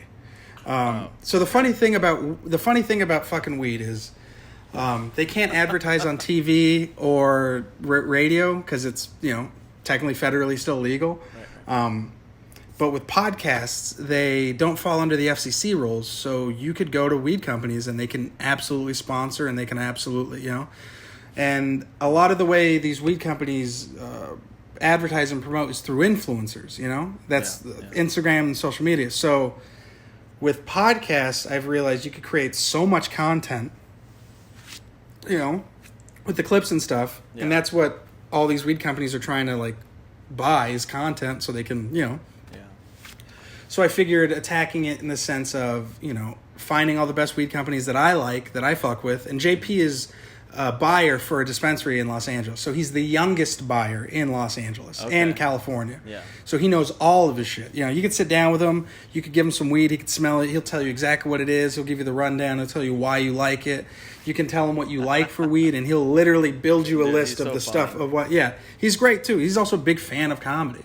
Yeah. So, you know, that's something I could do and talk about and just have fun, and I can do that for the rest of my life. And it's so cool with all the stuff that's been happening with Rogan and all that jazz.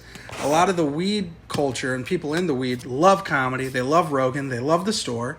So when they know that I'm into weed, they're like, oh, absolutely, I'll do your podcast. So I've got some of the biggest guys in the weed industry, like the most respected OGs, starting to fuck with me now. So like they're like, oh, yo, what's up? And then like they're all like my age too. So like I'm supposed to sit down with Ted from Alien Labs, and Ted is like... I guess to relate it to comedy, he's probably like the Andrew Santino or like a Theo Von of weed right now. Like he's one of the guys right now. He's one of the dudes, especially when it comes to growing weed.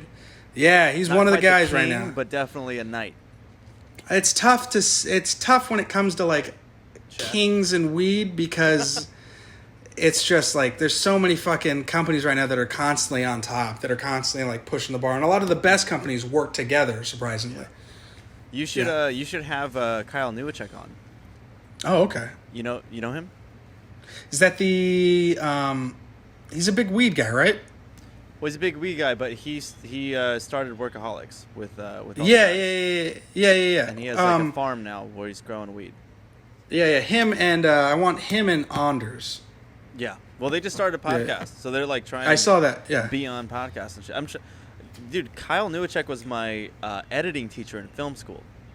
No fucking way. And then like a year later, out of film school, Workaholics comes out on Comedy Central.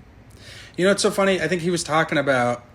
It's so funny that the character he plays, because he's just the fucking ridiculous one, and then you come to find out he's like the brains of the whole thing. He's like got the eye for it, and you're like, oh fuck. So check this out. Like, no, a lot of people don't know this, but there's a show that they were doing before that.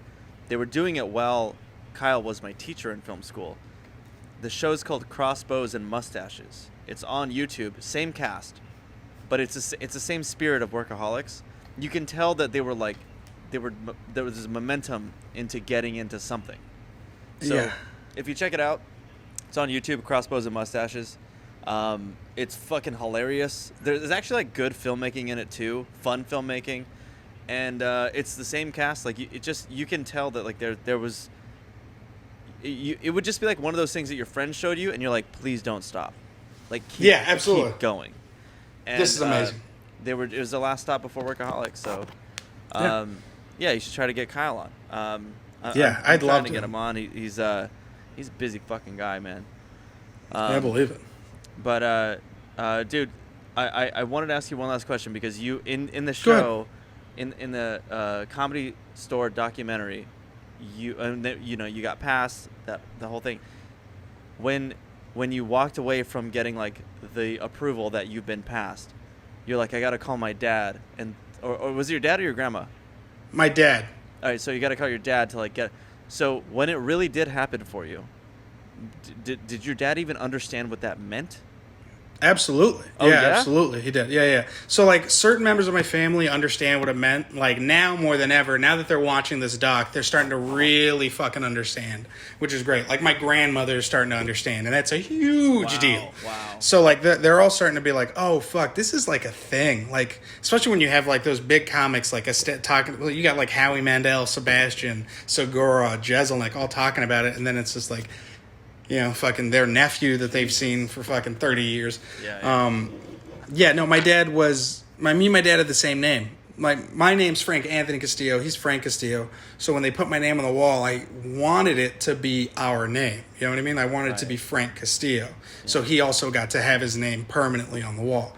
So, he was always a big Stern fan. He loved comedy and stuff. So me starting to get into this, it was just like a dream come true for him. Like, he's so fucking proud. Like, he cried watching the thing. Like, every time he he watched me when I first would come to the store. Like, he'd come every year, and he watched me go to the mics, or he watched me go to the open mic at Potluck, not get up, and then we'd run and go hit other mics. And then he got to come back when it was like I started getting up on Potluck, and then he got to come back when Roast Battle was a thing. Then he got to come back when I got hired. And then he got to come back for the finals of Roast Battle, and he got to watch me like go to different shows and run jokes the night before the finals. And then like when he was at home, that sounds so fun. Yeah, man. So he like saw me win, and then he like, getting passed was a huge thing. He came and he took a picture next to my name and all this jazz. So like, it's like only just been fucking for him. Just like. Any place we go, he's just talking about me, and it's like embarrassing, but it's so like sick. So fun. Do you have a bunch of siblings? I have younger siblings. Yeah. How many? I have one younger sister on my dad's side, and then I have a younger brother and a younger sister on my mom's side. Do you feel like you're considered the highlight?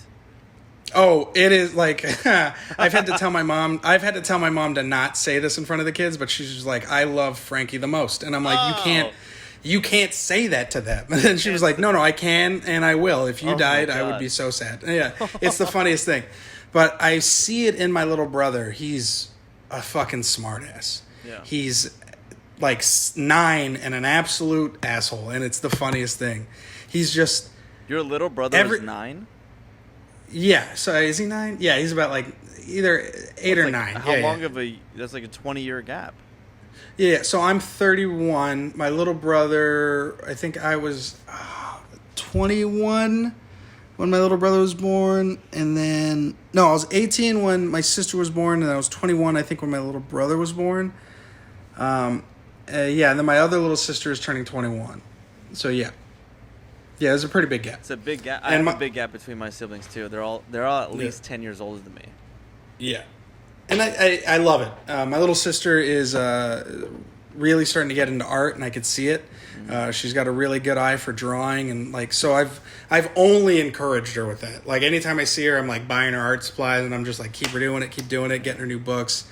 Anytime my mom's pressuring her into school, I'm just like, fuck school, focus on your art. You know what I mean? Like, I'm like, that kid is gonna be an artist, whether like that people don't realize about school, especially like young parents or like older parents, really, is like parents didn't realize that school is going to happen whether you fail or like barely get by. Like, you're going to get a GED. It's pretty fucking easy to get a GED. Yeah. If you're somebody who's like extremely focused on this thing, like whatever the thing is, you're gonna have that thing for the rest of your life. Like, whether guitar, keyboard, comedy, writing, any of that stuff, like anything can really be something big. What your job is as the parent is to instill a work ethic that gets you wanting to be to a bigger place no matter what skill you have.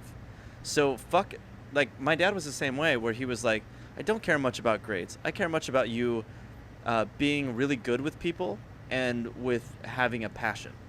Because if you have those two things, you can get very far in life. And he's right. Yeah. I didn't do very good at high school, and the reason I moved to New York is because I got this pretty fucking sweet job, like writing and directing for this company. Yeah. And that was like what I wanted to do for a long time. Yeah. And like, I'm here temporarily. I'll probably leave in a couple of years, but I haven't strayed since I was 16. Yeah. It's been 16 years that I've been making films. I'm 30. Oh shit! I just turned 33, so 17 years. Like, yeah. I've been doing this for a long time. Like, I have the ins and outs of it, and I think when somebody has that knowledge, that's just undeniable on any resume. It doesn't matter about, whatever your fucking, what's it called? Degree. Yeah, dude, the valedictorian at my high school, I think is just working at a Walmart. Are you fucking serious?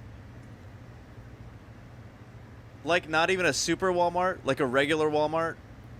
Yeah. He was just like, his parents forced him to highly educate, to murder high school, and he got out and was just like, nah, I'm just gonna, just be in Temecula. And I'm just like, what learning the fuck? things doesn't necessarily make you successful. You wanting to be successful and you wanting to go further, a motivation and inspiration instilled in you is what makes you successful. And, that's why I always thought that I always had a pretty good bullshit meter for school. Yeah. I always saw school as something that was just like, okay, so you memorized the thing and you answered the test right. Like, that doesn't mean anything. I can kickflip, dude.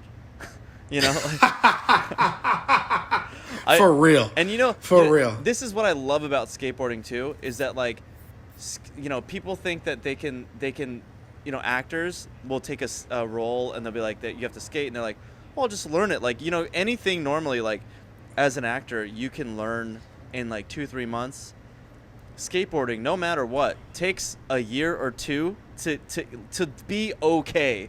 Like, just be able to do a couple things. Like, to confidently ollie up a curb and not eat shit. Yeah. It takes a while. So when I kind of knew that after landing my first kickflip after 3 years of skating, when I was very young, I was like, there's no better feeling in the world that I had at that point. Yeah. And also, my mom wants me to do homework.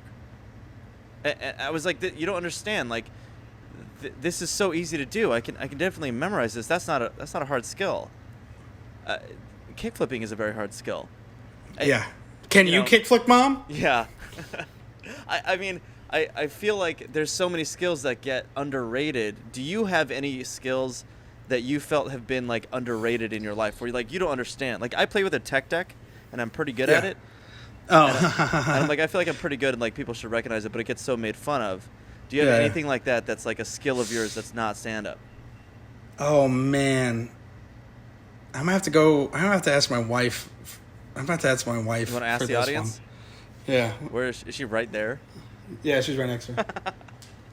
Huh? Hey, what do you think one of my skills is that isn't stand-up? Like something that I have that's an underrated skill that like I'm really good at that like nobody knows.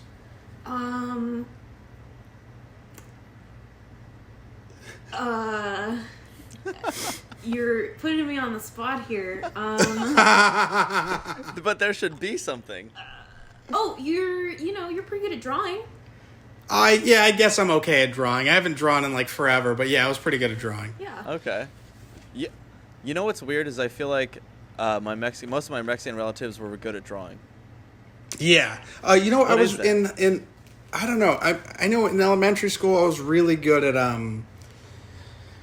like building shit. They had like challenges where it was like they gave you a bunch of straws and you had to build like the tallest tower using like this amount of straws and stuff. Oh, wait. And like random. Are you trying to say this is a skill that you have? No, but it was like mathematic, engineering, science, some shit. Okay, there was something, and I remember like I won like some medals and shit because I was just like good at like. And then I remember like I did well in it and was like, and I'm bored, and I just stopped doing it. Like we had to build like a kite and shit out of like paper mache, just random like weird like challenges of like with what you had in front of you, and I was like, oh yeah, I could build shit and figure that out. Okay, so I'm just gonna ask another question. When you when you go to the grocery store, right, or some sort of interaction, some sort of bullshit interaction where you have to like talk to a person and they're like, credit or debit, paper or plastic, whatever. Are you the person that goes, how's your day going? I know. Yeah, I know. Yes, I am. I used to be a Starbucks barista. All right. Dude, I was the best on the bar. Yeah. I was like, bro, I was smooth with it. You know what I mean? Line of drinks, people there. I was in my zone. I made a huge mess, but bro, I was like, yo, I could kill it. It was like, I was a hard worker. Like I was, they would always have. In what way? Like I would just great at making drinks. Like I was great at making coffee But what and about like interacting cappuccinos with and stuff. people? I was great at that too. So I would like be talking to them and say, "How was your day?" Like shooting the shit with them and just like, bah, bah, bah, bah. Like I'd have like 3 drinks and just shooting the shit, talking to them. I was really good at that. I don't know why, but I was just good. I loved it too. It was just fun. I don't know if it was just I had ADD or whatever, but like I would if I told Hannah, I was like, if I ever got to like retire, was like I never want to do comedy and blah blah. I was like I would open my own coffee shop. Wow. And I would just work the bar all day. Dude, like that's so you I would found just be a passion within that. Yeah, man, I loved it. Hated the people. I hate people that drink coffee, but I love making coffee. You know what I mean? I hate people that drink Starbucks coffee. Yeah. There was a lady at Starbucks. She was a judge. She was an absolute asshole. She was one of those ladies. Can we say cunt? Yeah, Yeah, absolutely. She was the fucking worst. She was an absolute cunt. Yeah. She was not the American, not the British way too. The American way. Yeah. She lived in this area forever, so this is a Starbucks she'd been going to for years. And to the point where, like, when she had the district manager's number. She was one of those fucking ladies, like Karen to the max. Jesus. And Yeah. she would have her cappuccino, same drink, she'd call it in, and it had to be ready for her when she showed up. And she'd still wait in line to pay, but she just didn't want to wait. So it was like she'd call it in, you'd have to make it. And she complained so much when the last manager left because they allowed her to call it in that the new manager just had to do it because she was grandfathered in. The fucking worst. And it was a venti, bone dry, non-fat milk, 3 Splenda, 1 decaf, 2 espresso cappuccino. You still bone fucking dry. know the drink, dude. Yeah, because I fucking hate this woman and it's traumatized in me. Like, I would have nightmares about making this woman's drink wrong. She had it down so perfect to the point where she could come and pick up her drink, and just by picking it up and the weight, she'd be like, remake it. No shit. That's kind of something. That's like baller kind of. Yeah. So, like, I was the only one that could make her drink perfect. And when she found that out, it was the point where anytime she'd come in and I was on a different station, she would have them move me. Because I was the only one that could make her drink right. And I fucking hated this lady, and she knew it. I did not like her, she didn't like me, but I was the only motherfucker that could make her come. It was insane. She was like the Devil Wears Prada. Absolutely. And then you were like the Anne Hathaway, where you knew how to do it, and she needed you to do it only. I'd make it and I make it perfect every time. And then I remember the best day of my life was telling her that this was the last time I was ever going to make her drink. Oh. And the look on her face, I was like, yeah, I'm leaving. She's like, where are you going? And I was like, oh, I don't need to work here anymore. I'm doing stand-up. And she was just like, no. Like, she was just like, the look on her face knowing that she'll never have that drink as good as I made it was so fucking satisfying. Oh, that's so nice. Damn, dude. Dude, that's my favorite. When you start doing what you love and you leave the fucking... Dude, I used to work at Club Monaco. You know about that store? Yeah. All right, I still fuck with Club Monaco, to be honest. Like, I think their clothes are very sick. And, like... Okay, here's my thing about Club Monaco is, like, people make fun of it because it's, like, preppy and whatever, but they have edgy pieces. Also, it's about how you wear them, right? So you can pair them with some other shit, you know? Like, basically, I was a stylist for Club Monaco. That's the thing. That was what our titles were. When really, I was just selling clothes. But I took it seriously. I was, like, styling people. I was like, this would go good with this belt. And, like, I got like, pretty good at it, you know? And it still stays in me until today. But the second I was able to quit that, because what happened was I was working that, and I had I was a busser downtown at a place called something, fuck. Oh my God, this is a good moment. I forgot the shitty job that I had. I don't even know the name of the fucking restaurant. It was like... It's a beautiful thing, bro. Oh, wow, this is awesome. So I was a busser there for a little while. And they had us... They duped me because they hired me and they were like, hey, this is just going to be, you're just going to bus. It's going to be fine. You're going to make like $50 to $100 in tips a night, plus your minimum wage. But then they started adding in weddings because it was the summer. And I didn't know that they fucking did weddings. So I was there till like 1 or 2 in the morning sometimes. And it sucked. I had to like do manual labor at 2 in the morning after this whole thing. But during the weddings, I would see the guy, the photographer and the videographer doing that. And I was like, I know how to do that, like, really well. Why am I not doing that? And they're probably making more money than I am. Absolutely. So I started doing that for a little bit after. And that, like, kind of got me out of it. And then I started getting into just freelance filmmaking. And I remember leaving both the jobs and it being, like, this weird... I'm not good at leaving. Like I was saying, I'm not good at, like, change, like, new shit. Now, I wasn't going to a different job, so it was a different case. But leaving... Man, I'm just like, I'm a ghoster. Is that bad? I'm a ghoster, man. Why is that? I don't want to. Because I don't want to explain it. I don't want to be like, I don't need this anymore. I don't like this anymore. Like, I'd rather just like gone. Yeah. You were. I think it was. This is, by the way, this is totally my wife talking now. But when I think you would. Yeah, my wife. You had explained it earlier. You were saying that you don't like being uncomfortable, or you don't like when you're talking about... I like comfort so much that when I'm... You like comfort, yeah. Yeah. So like it's being like... in the womb. Yeah. So same thing. It's like you don't want to like cause that discomfort of being like, all right, see you later. You know what I mean? Yeah. It's easier just to have to not just to have that clean break and not even have to deal with it. You know? Yeah. I think that's what ghosters do. I mean, eventually I'll give them peace of mind, but I think like if I just go cold, then it'll translate. Like, they're not going to be like, what happened? They should obviously be like, well, he's not into it anymore, or I don't know. But anyway, so leaving those jobs is really fucking sick. And then after that, I was really sad because I was like, well, I don't have any money now. I had like maybe like 2 paychecks coming after that, and I don't have like a story after that. But it maybe took like 2 years to get to like getting an agent for commercials, and it was just, then it became fine. I had work, but Jesus Christ, like falling for that 2 years was like probably the most valuable years, just not knowing how I'm gonna put food on my own table. The free fall is scary, but it's a necessary part.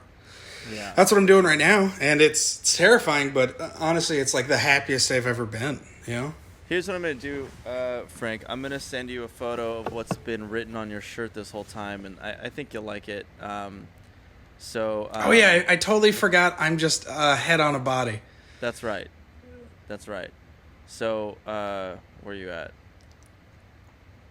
Where's your... Oh, there you are.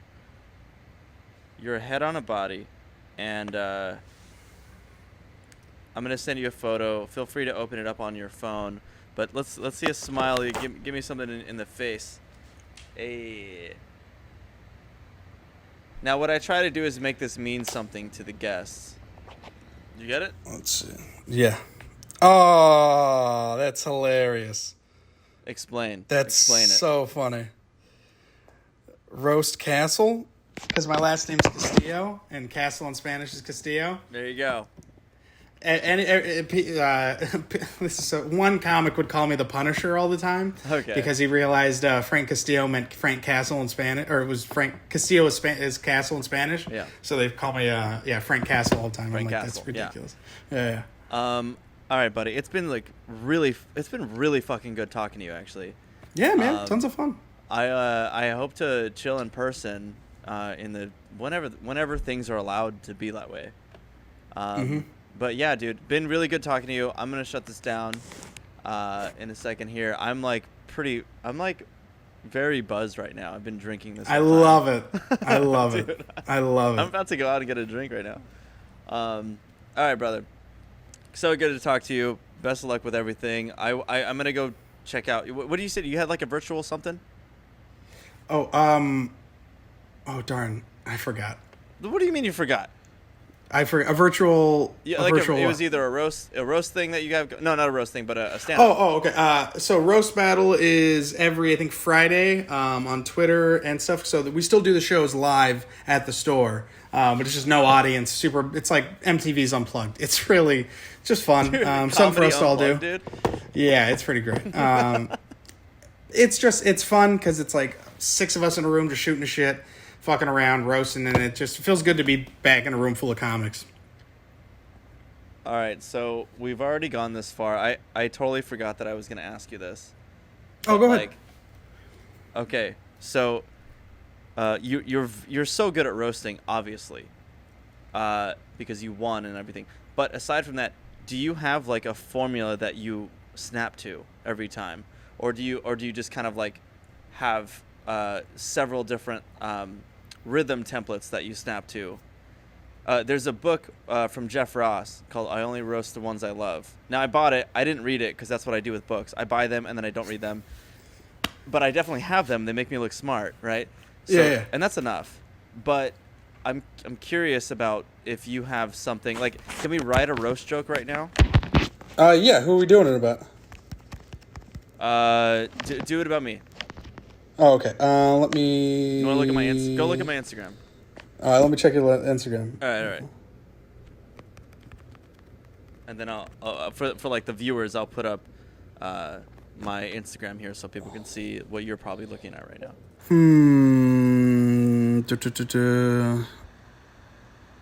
I think if I was gonna make fun of you, it's very like you do the. So when I'm making fun of someone, if it's like a roast, if they're like, hey, I need you to roast this person, Yeah. What I usually do is I research a lot. So I'm like, I need the bio, I need like everything. I want to know about their family. Like I do research. I do like just deep talked dives. for about an hour and a half. Yeah. But like that's kind of how I usually do it. But if it's like if we're just Gotcha. fucking around having fun, and then it's like then I usually try to go for looks, because looks is just so much easier. It's like surface level stuff.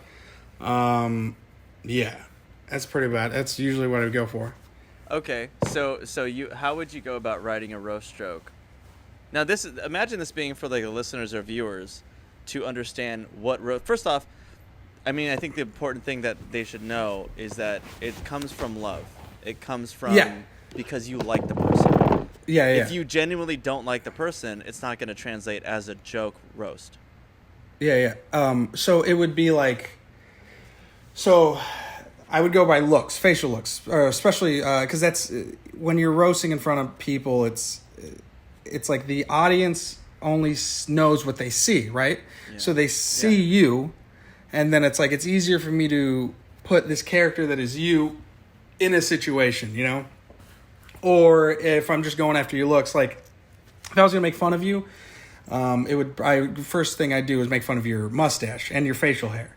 Because it's like, you know what I mean? It's like you said you're like half Mexican, half Japanese. Yeah. And it's like, it's clear which part of your mustache is the half Japanese and half Mexican part, you know? Yeah. The lips is all Mexican, and then the rest of this patchiness is all Japanese. Dude, I think that all the time, actually. Yeah. You know what I mean? It's like, so it's like, it's almost like you've got the border wall on your lip and then like rice patties on your cheeks. You know what I mean? Because it's very sparse. You know what I mean? So there's just different things that you could play around with. You know, but I mean, I like to do, who is it? Greg Fitzsimmons gave me great advice when it comes to roasting. He was like, base it in reality, and then be wacky after. You know what I mean? Okay. So it's like, you know, base it in reality, sense that it's like, you know, you're half Japanese, half Mexican, and then it's like get wacky with it, and then it almost becomes like, you know, it'd be like, you know, Mexicans and Japanese fighting, it'd be like knives versus chopsticks or just stupid shit like that. You know what I mean? Yeah. Like you start picking apart the two major points of each person's culture, and then you can use that to battle. You know what I mean? Because it's like that identity is such a thing that I've always had to deal with too. You know, being American and also Mexican, not speaking Spanish. And being a Mexican, so it's like that's what people have hit me on, is being a Mexican that doesn't speak Spanish, and then it's like that's just another angle. Yeah, I mean, I feel like I would be such not an easy target, but a fun target because of the two heavy cultures, you know. Yeah, absolutely. Yeah. There's a lot to go off of with all that. Yeah. The other thing I would definitely make fun of is like you know. It's like the only Mexican that loves sushi rice and refried beans. Yeah. There's tons of Mexican rice. Dude, you know what? Well, there's like sushi, enchilada shit. Yes, you could do a lot of food things. Like, because everyone knows food when it comes to culture, but they don't know, like, you know, you could do swords, you could do weapons and stuff like that, but there's so much fun things to play around with. Yeah. When it comes to Mexicans and Japanese. All right, well, it's hopefully people can understand how to like use that to like actually roast somebody, because it's very formulaic. I see it very mathematical. Oh yeah. Another guest actually that I'm hopefully gonna have soon is who you defeated to win, Mr. Broussard.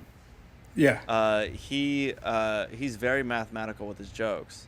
Oh, absolutely. Yeah. Also, the nicest fucking guy. Like, an absolute sweetheart of a person. Yeah.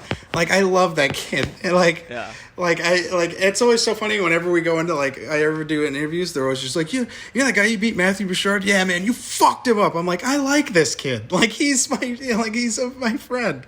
No, it's so funny. Super nice.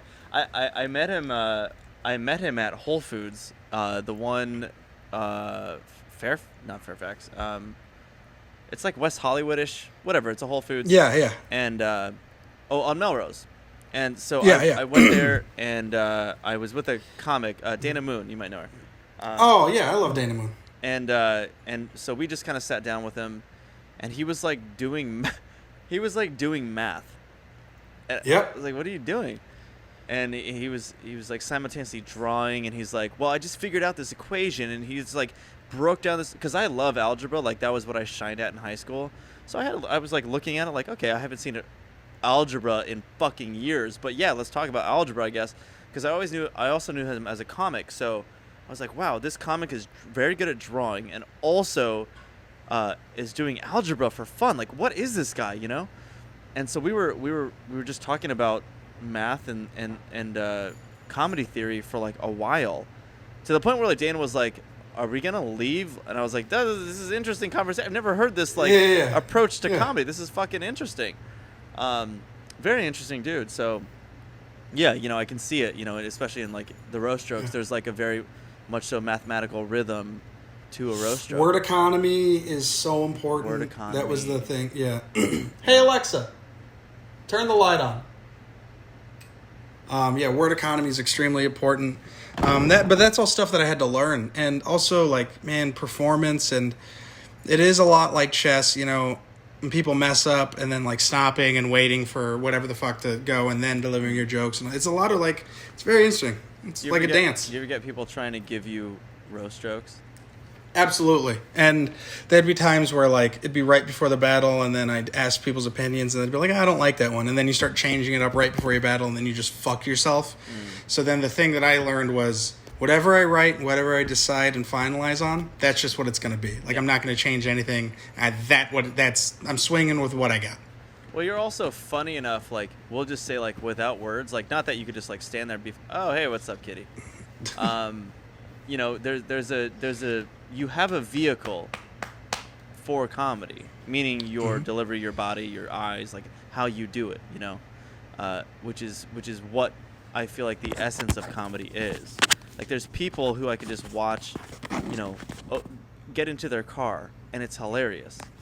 I'm like, wow, they're just the way that they like step their feet, like, you know, it's just they're just funny all the time. Where you're just like, damn, that guy's like This is probably one of the longest episodes I've done, but I fucking love it though. I do have to get ready to go though, but yeah. No, what are you doing? I'm gonna go where we shoot the podcast. We're all gonna go over and probably do a bunch of mushrooms. Fuck yeah, dude. Have fun. Yeah. Have a lot of fun. Thank you so much, Frank Castillo. My pleasure, dude. Thank you, bro. Anytime. I'm always down to do this. No problem, man. I'll see what you're up to when I'm in LA next, okay? Perfect. You come do my podcast, we'll get all shit-faced. Oh, shit. That'd be awesome. I'll do mushrooms. All right, dope. All right, man. I'll talk to you later. I see. Bye. Thanks for watching this episode of Face to Face Time with Frank Castillo. Dude, if you made it to this point, you're the fucking man. And you know what I mean? I'll send you $1 on Venmo, is what I'm getting at. I don't care if it's, no, just request me. I think my name is at John Ryan Sugimoto. And if you can spell that, and if you got to this point and you could spell that, I'll give you $1. How's that? Because it's so cool, man. Oh, this episode I'm pretty drunk right now. I got pretty drunk on this episode.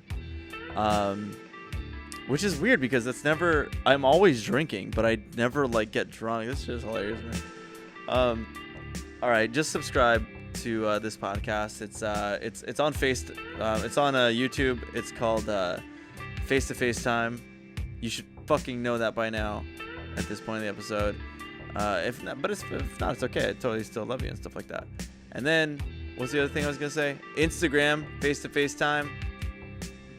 And I love everything. I'm going to be embarrassed about that arm thing later. But I'm not. But, yeah, you know. Oh. All right. Good night, everybody. I'm gay.